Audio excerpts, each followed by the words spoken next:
नमस्कार दोस्तों, आज इस वीडियो में हम आपको बैसाख चौथ की कथा सुनाएंगे। बोलिए बैसाख चौथ माता की जय हो। किसी गांव में एक बुढ़ी अम्मा और उसका पुत्र रहता था। वह गायों को चराकर अपना पालन पोषण करता था। उसकी माता 12 मासी चौथ माता का व्रत करती थी। वह हर महीने की विनायक चौथ को चूरमे के 5 लड्डू बनाती थी। उनमें से एक चौथ माता का, एक गणेश जी का, एक गाय का निकाल कर दान करती, एक बेटी को खिलाती और एक स्वयं खाती। जब बैसाख महीने की चौथ थी, बेटा पड़ोसन के घर गया। वहाँ चूरमा देखकर पूछने लगा। तब वह बोली, आज बैसाखी चौथ है, इसलिए मैंने चूरमा बनाया है। तेरी माँ तो हर चौथ को ही बहुत सारे लड्डू बनाती है, पर तुझे केवल एक ही लड्डू खाने को देती है। ठंडी बासी रोटी ही खाने को देती है। लड़का पड़ोसन की बातों के बहकावे में आ गया और अपनी माता से बोला, माँ तू तो चूरमा खाती है और मुझे सिर्फ एक लड्डू देती है, इसलिए तू अब चौथ माता का व्रत करना छोड़ दे। माँ ने कहा, बेटा मैं चौथ माता का व्रत तेरी ही सुख शांति के लिए करती हूँ, मैं ये व्रत नहीं छोड़ सकती हूँ। यह सुनकर बेटा नाराज होकर विदेश जाने लगता है। माँ बोली, बेटा यदि तू मुझसे नाराज होकर विदेश जाना चाहता है तो यह माता जी की आंखें अपने साथ ले जा। यदि तुझ पे कोई संकट आए तो चौथ माता और विनायक जी का नाम लेकर इन्हें डाल देना, तेरा संकट दूर हो जाएगा। लड़का आंखों को लेकर विदेश चला गया। रास्ते में उसे एक खून से भरी हुई नदी मिली, जिसे पार करना संभव नहीं था। लेकिन उस संकट की घड़ी में उसे अपनी माँ की याद आई और उसने एक आँखा चौथ माता का नाम लेकर उस नदी में डाल दिया और कहा, चौथ माता यदि तू सच्ची है और मेरी माँ मेरे लिए ही तेरा व्रत करती है तो यह नदी दूध और पानी से भर जाए और मुझे रास्ता मिल जाए। उसके ऐसा कहते ही उसे रास्ता मिल गया। आगे चलने पर भयंकर जंगल से भी उसे इस प्रकार आंखें पूर कर गुजरना पड़ा। आगे चलकर एक नगर में पहुंचा। उस राजा के यहाँ रोज एक मिट्टी के बर्तन का अलाव पकता था। वह अलाव तब पकता था जब उसमें एक आदमी की बलि दी जाती थी, यानी एक आदमी को बर्तनों के साथ चुन दिया जाता था। उस लड़के ने वहाँ जाकर देखा, एक बुढ़िया माई आटा पीसती जा रही थी और रोती जा रही थी।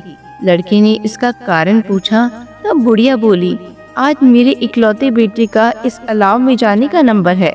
तब लड़का बोला, माई तू मुझे जल्दी से खाना खिला दे, तेरे पुत्र की जगह मैं जाऊंगा। बुढ़िया माई के मना करने पर भी वह नहीं माना और राजा का बुलावा आने पर अपना सामान बुढ़िया माई के घर छोड़कर चला गया। साथ में चौथ माता के आँखें व एक जल का लोटा उस अलाव में अपने साथ रख लिया और चौथ माता का नाम लेकर बैठ गया। दूसरे दिन अलाव पककर तैयार हो गया। लोगों को बहुत आश्चर्य हुआ। प्रजा ने जाकर राजा से यह बात कही। तब राजा स्वयं देखने आए। अलाव में से बर्तन निकाले जाने लगे तो अंदर से आवाज आई, धीरे धीरे बर्तन उतारो, अंदर मैं हूँ। तभी राजा ने आवाज सुनकर कहा, तू अंदर कौन है? कोई भूत है या प्रेत है या कोई देव है? तब वह लड़का बोला, कल जिस लड़के को तुमने अलाव में चुना था मैं वही लड़का हूँ। लड़का बाहर आया। बाहर आने पर बुढ़िया माई व राजा के पूछने पर उसने कहा, यह सब चमत्कार मेरी चौथ माता व विनायक जी के व्रत का है। मेरी माँ मेरी सलामती के लिए व्रत करती थी, उन्हीं के प्रताप से आज यह भयानक संकट दूर हुआ है। राजा को विश्वास नहीं हुआ। तब राजा ने 2 घोड़े मंगवाए, एक पर स्वयं बैठा, दूसरे पर लड़के को बिठाकर उसके हाथ पैरों में जंजीर बांधी और कहा, यदि तेरी चौथ माता सच्ची है तो ये जंजीर मेरे हाथ पैरों में आ जाए। लड़की ने चौथ माता का आँखा पूर कर कहा, हे गणेश जी महाराज, आप ही मेरी रक्षा करना। इतना कहते ही भगवान की कृपा से वह जंजीरें खुलकर राजा के हाथों में जा गिरी।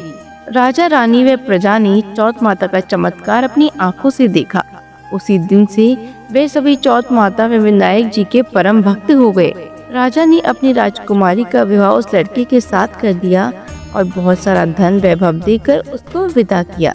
अब वह दोनों वर वधू अपने गांव पहुंचे तो लोगों ने जाकर बुढ़िया माई को बताया कि तेरा बेटा बहू को साथ लेकर आ रहा है। तो वह बोली, अरे नहीं, मेरे भाग्य में बहू बेटी का सत कहा। वह ऐसा कह ही रही थी कि दोनों बहू बेटे उसके पैरों में गिर गए और बेटा अपनी माँ से माफी मांगने लगा और कहने लगा कि यह सब चौथ माता की ही कृपा से हुआ है। आज मैं तेरे सामने खड़ा हूँ। उसके बाद उसने नगरी में ढिंढोरा पिटवा दिया कि सारी सुहागने बेटा बेटी की माँ, हो सके तो लड़कियाँ भी चौथ माता का व्रत करें और हो सके तो पूरी 12 महीने की चौथ करें, नहीं तो चारों बड़ी चौथ करें, नहीं तो 2 चौथ तो अवश्य ही करें। हे चौथ माता, जैसी कृपा आपने बुढ़िया के बेटे पे की वैसे सब पे करना, सभी की मनोकामना पूरी करना। कहानी कहने सुनने हुकार भरने वालों पर अपनी कृपा बनाए रखना।